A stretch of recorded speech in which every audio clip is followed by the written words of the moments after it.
I'll just make a fast update on the 13 hours Clinton hearing, Mr. Comey case.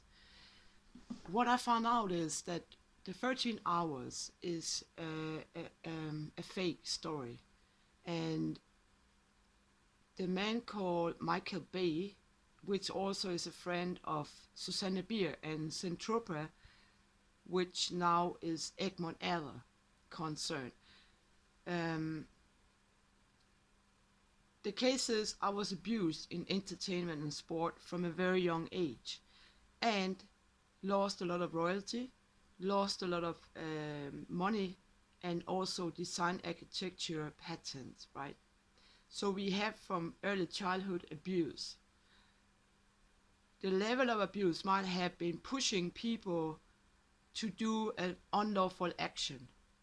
And I think that Chris Stevenson was accidentally in Esbjerg Ø at the time where this unlawful action took place. And when the criminals that were hired to intimidate or cover up maybe a car crash, maybe just what looks like a robbery, insurance robbery or violation, when they discover that they actually had harmed a USA diplomat, they covered it up. And they covered it up by making a false story that ran in the circulation of TV2 and all the world's media. And I think that's not proven, but I think they used like a hacked post firm sending internet thing, right? Like spreading in delivery service. Secondly, I realized recently that in the city of Esbjerg Ø, it's an area of Esbjerg what is also a ghetto. When I lived there from 2009 to 12, I registered a lot of Bulgarian missing children. They were on site at Interpol, and I even took some shade pictures and was sending them to the Bulgarian embassy. I hope they were receiving the letter, and I also alerted on the case. But I cited Michael Bay twice in the area before the unlawful crime, meaning he could have been there for some other reason. I'm not indicating, but I'm just saying it's a strange place to be.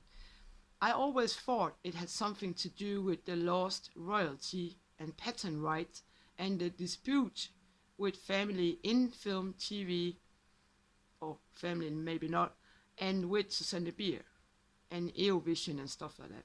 But maybe it's together with access to people like my generation, my status, traded cases, traded royalty, traded patent and rights, right? So basically we think that Michael Bay had something to do with that unlawful crime as he was cited in Esbjerg. And the lie of European and Danish government, because they must have known that Chris Stevenson's body was transported from Denmark to Germany and not from Libya to Germany. Also a bit strange route to go to Germany and not from Libya to USA. And I also noticed in the hearing of Clinton that Murdoch had access to her email. I noticed that FBI was never sent to the Libyan crime scene. There was no crime scene, it was somewhere else.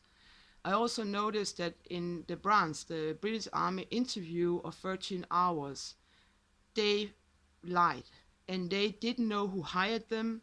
They were dropped off. Nobody wanted to know them. That's a typical crime reaction of somebody who has, what am I going to do with this? And basically, the story don't hold. And another thing is that they are presenting themselves as 13-hour heroes, but the diplomat died. How can they say they did, they even say in the interview that they made a contra order. They were told to stand back, but they went to help, but he died. I mean, that's not a story. That's a spin. So basically these guys that were hired in the real crime is criminal. I'm pretty sure that the intelligence knows about this because we drafted a lot of emails before 2012 September and follow up, right? So basically you should in the FBI get a hold on Michael Bay and the original 13 hours gangsters or whatever they are, arrest them and interrogate them.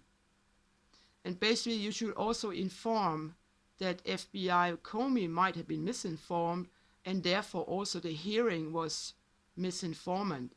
And another learning lesson from this, do not get intelligence or police matters from the media. Do not learn about crime from media. It might be lies.